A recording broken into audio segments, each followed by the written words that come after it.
Welcome back to Leafs Daily as we look back upon the legendary career of Johnny Bower, who passed away yesterday at the age of 93. And Joe, we welcome you back as well.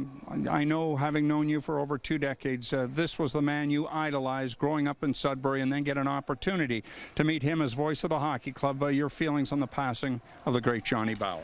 You know, I had, growing up, 3 idols, I think, Paul. Maybe, I guess, 4. My dad, of course, but Willie Mays, Bart Starr, Johnny Bower. And you put them on pedestals. And sometimes you find that if you meet them in person, that pedestal was way too high.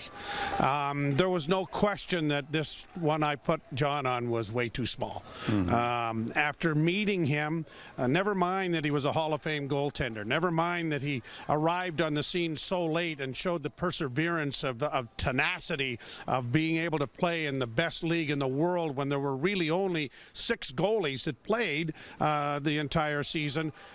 It was after the fact, after he got out of hockey or playing, that you met the person and realized what kind of a real instrumental human being he was in the community. Generous, kind, gracious, humble. I mean, the superlatives that are being spoken on his behalf by people who are a lot more eloquent than I certainly speak the way this man was in the community and how he held himself. But as a player, he was tough as nails. I mean, we see the highlights of him being clipped, and where maybe a soccer player would be carted off on his shield, John's right back up there holding his head, making sure he might stick his face in front of another Jean Beliveau shot in order to stop it.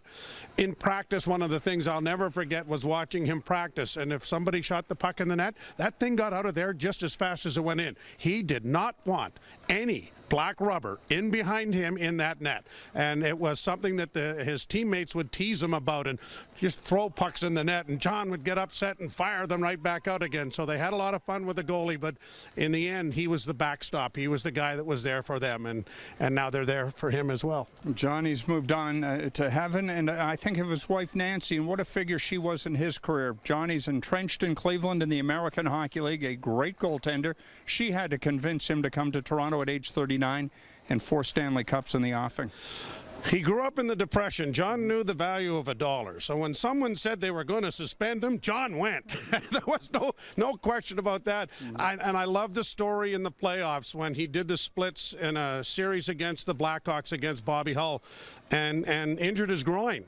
And you could see in the net he was uncomfortable. And Punch sent George Armstrong over to see how he was. And John, I'm fine.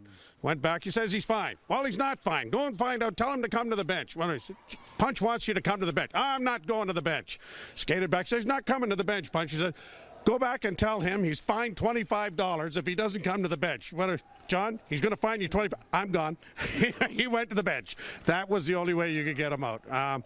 Tremendous competitor. 4 Stanley Cups. I mean, what can you say?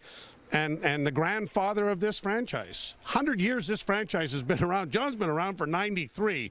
We got him for the second half, maybe, but still a very special time and a very, very special human being. A few years ago, we got to celebrate your 60th birthday, and a who's who of guests were there, including Johnny and Nancy, and it was an event they wouldn't have missed. No, and you're so overwhelmed by their graciousness and coming, and you thought, they'd be here for 5 or 10 minutes. We had to get them a cab, send them home. Yeah, I mean, they were having more fun than I was, and it was a party that I was enjoying. So yeah, that meant a great deal. I'm gonna really miss him. We all are, and I'm looking forward to the game when we go back and go home. The crowd has to give him the tribute that he really deserves.